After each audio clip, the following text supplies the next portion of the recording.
Welcome তোমাদের সবাইকে exam মাই result চ্যানেলে। তো দেখো, এখন আমরা আছি পশ্চিমবঙ্গ রবীন্দ্র মুক্ত বিদ্যালয় সংসদের অফিসিয়াল ওয়েবসাইটে। তো তোমরা জানো যে সেপ্টেম্বর মাস নাগাদ যে উচ্চ মাধ্যমিক পরীক্ষা হয় সেটার কিন্তু রুটিন অলরেডি প্রকাশিত হয়ে গেছে। আমি গত পরশু দিন যখন রুটিন প্রকাশিত হয়েছে তখন কিন্তু ভিডিও করে তোমাদেরকে জানিয়ে দিয়েছিলাম। তো এবছরের রবীন্দ্র মুক্ত বিদ্যালয়ের উচ্চ মাধ্যমিকের পরীক্ষা শুরু হচ্ছে 1 সেপ্টেম্বর থেকে এবং পরীক্ষা শেষ হবে 15 সেপ্টেম্বর পর্যন্ত। মানে 1 তারিখ থেকে শুরু হয়ে 15 তারিখ পর্যন্ত পরীক্ষা হবে।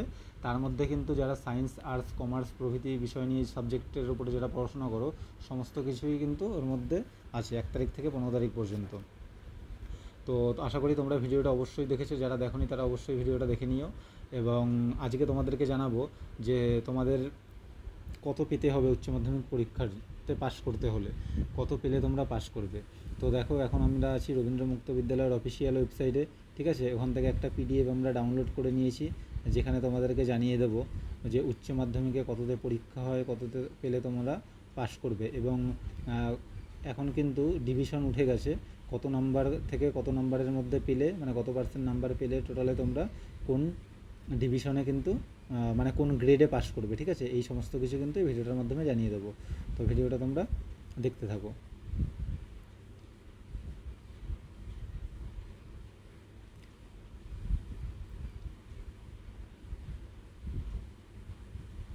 দেখো তোমরা এইখানে অনস্ক্রিনে দেখতে পাচ্ছ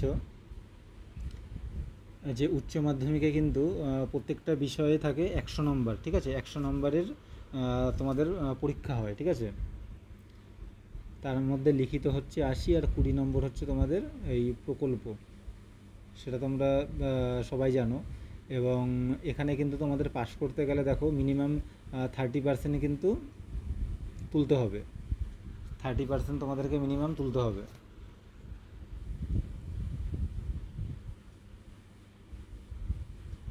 মানে 30 নম্বর পেলে কিন্তু তোমরা পাস করতে পারবে, ঠিক আছে। এইখানে একটু দেখে নাও, তোমাদেরকে একটু দেখিয়ে দিই। আমি মুখে বলে দিতে পারি, কিন্তু সেটা দেখিয়ে দিলে আরও একটু ভালো হবে, ঠিক আছে। দেখো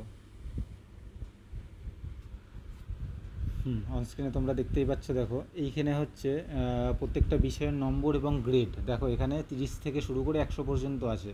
যারা 30 পাবে, 30-এর নিচে মানে 29ও যদি পায় তাহলে কিন্তু সে ফেল করবে, এবং 30 পেলে কিন্তু সে পাস করবে, ঠিক আছে। এটা হচ্ছে গ্রেড ব্যবস্থা। এটা তোমাদের উচ্চ মাধ্যমিক দেওয়ার পর যখন রেজাল্ট বেরোবে তখন এটা কাজে লাগবে।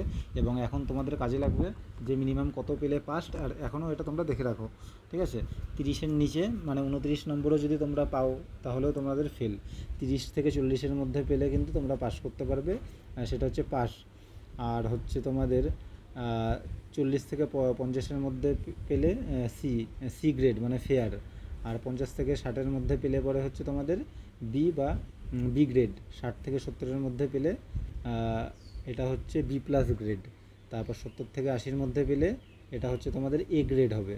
তারপরে 80 থেকে 90-এর মধ্যে পেলে এ প্লাস গ্রেড। আর 90 থেকে 100-এর মধ্যে পেলে আউটস্ট্যান্ডিং বা ও গ্রেড, ঠিক আছে। তো তোমাদের যেটা পাস নাম্বার আছে উচ্চ মাধ্যমিকে সেটা হচ্ছে 30, ঠিক আছে। 30 কিন্তু তোমাদের পেতেই হবে। কোনো সাবজেক্টে যদি 30-এর নিচে পাও তাহলে কিন্তু তোমাদের সেটা সেই সাবজেক্টে তোমরা ফেল করে যাবে, ঠিক আছে। এবং খুব শীঘ্রই কিন্তু তোমাদের রেজিস্ট্রেশন এবং অ্যাডমিট কার্ড দেওয়া শুরু হবে। যখনই রেজিস্ট্রেশন এবং অ্যাডমিট কার্ড দেওয়া হবে আমি কিন্তু তোমাদেরকে ভিডিও করে জানিয়ে দেবো। অনেক অনেক ধন্যবাদ।